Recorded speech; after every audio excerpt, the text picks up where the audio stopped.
ಕನ್ನಡಿಗರನ್ನ ಕೆಣಕಿದಂತಹ hotel ಅನ್ನ seize ಮಾಡಿದ್ದಾರೆ ಎನ್ನುವಂತಹ ಮಾಹಿತಿ ಸಿಗ್ತಾ ಇದೆ. ಹೋಟೆಲ್ ಮಾಲೀಕನನ್ನು ಕೂಡ ಬಂಧಿಸುವಂತಹ ಕೆಲಸ ಆಗಿದೆ.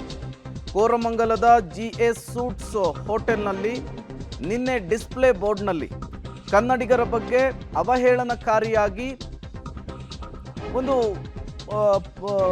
ಹೋಗಿತ್ತು. ಆ ವಿಚಾರ ಸಂಬಂಧಪಟ್ಟಂತೆ ದೊಡ್ಡ ಮಟ್ಟದ ಆಕ್ರೋಶ ಕೂಡ ವ್ಯಕ್ತವಾಗಿತ್ತು.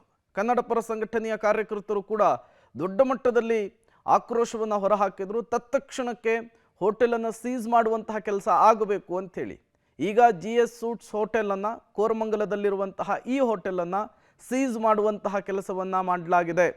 ಬರೀ ಸೀಸ್ ಮಾಡಿಬಿಟ್ಟು ಒಂದು ವಾರ ಆದಮೇಲೆ ಓಪನ್ ಆಗೋದಕ್ಕೆ ಅವಕಾಶ ಕೊಡಬಾರ್ದು. ಸಂಪೂರ್ಣವಾಗಿ ಅದರ ಲೈಸೆನ್ಸ್ ಏನಿರುತ್ತೆ, ಪರವಾನಗಿ ಏನಿರುತ್ತೆ, ಅದನ್ನೇ ಕ್ಯಾನ್ಸಲ್ ಮಾಡುವಂತಹ ಕೆಲಸ ಆಗಬೇಕು. ಕನ್ನಡ ನಾಡಿನಲ್ಲಿತ್ಕೊಂಡು ಕನ್ನಡಿಗರ ಬಗ್ಗೆ ಅವಹೇಳನ ಮಾಡೋರಿಗೆ ಈ ಮೂಲಕ ಸರ್ಕಾರ ಪಾಠವನ್ನು ಕಲಿಸಬೇಕು. ಸೋನು ನಿಗಮ್ ಕನ್ನಡಿಗರ ಬಗ್ಗೆ ಅವಹೇಳನಕಾರಿಯಾಗಿ ಮಾತನಾಡಿದ್ದು, ಪೆಹಲ್ಗಾಮ್ಗೆ ಕನ್ನಡಿಗರನ್ನು ಹೋಲಿಕೆ ಮಾಡಿದ್ದು, ಅದೆಲ್ಲವೂ ಕೂಡ ದೊಡ್ಡ ಮಟ್ಟದ ಆಕ್ರೋಶಕ್ಕೆ ಕಾರಣವಾಗಿತ್ತು. ಆ ಘಟನೆ ಮಾಸುವ ಮುನ್ನವೇ ನಿನ್ನೆ GS ಸೂಟ್ಸ್ ಹೋಟೆಲ್ನಲ್ಲಿ ಡಿಸ್ಪ್ಲೇ ಬೋರ್ಡ್ನಲ್ಲಿ ಕನ್ನಡಿಗರ ಬಗ್ಗೆ ಅವಹೇಳನಕಾರಿಯಾದಂತಹ ಪದ ಬಳಕೆಯಾಗಿತ್ತು. ಸೋಷಿಯಲ್ ಮೀಡಿಯಾದಲ್ಲೂ ಕೂಡ ದೊಡ್ಡ ಮಟ್ಟದ ಕ್ಯಾಂಪೇನನ್ನು ಕನ್ನಡ ಪರ ಸಂಘಟನೆಯ ಕಾರ್ಯಕರ್ತರು ಮಾಡಿದರು.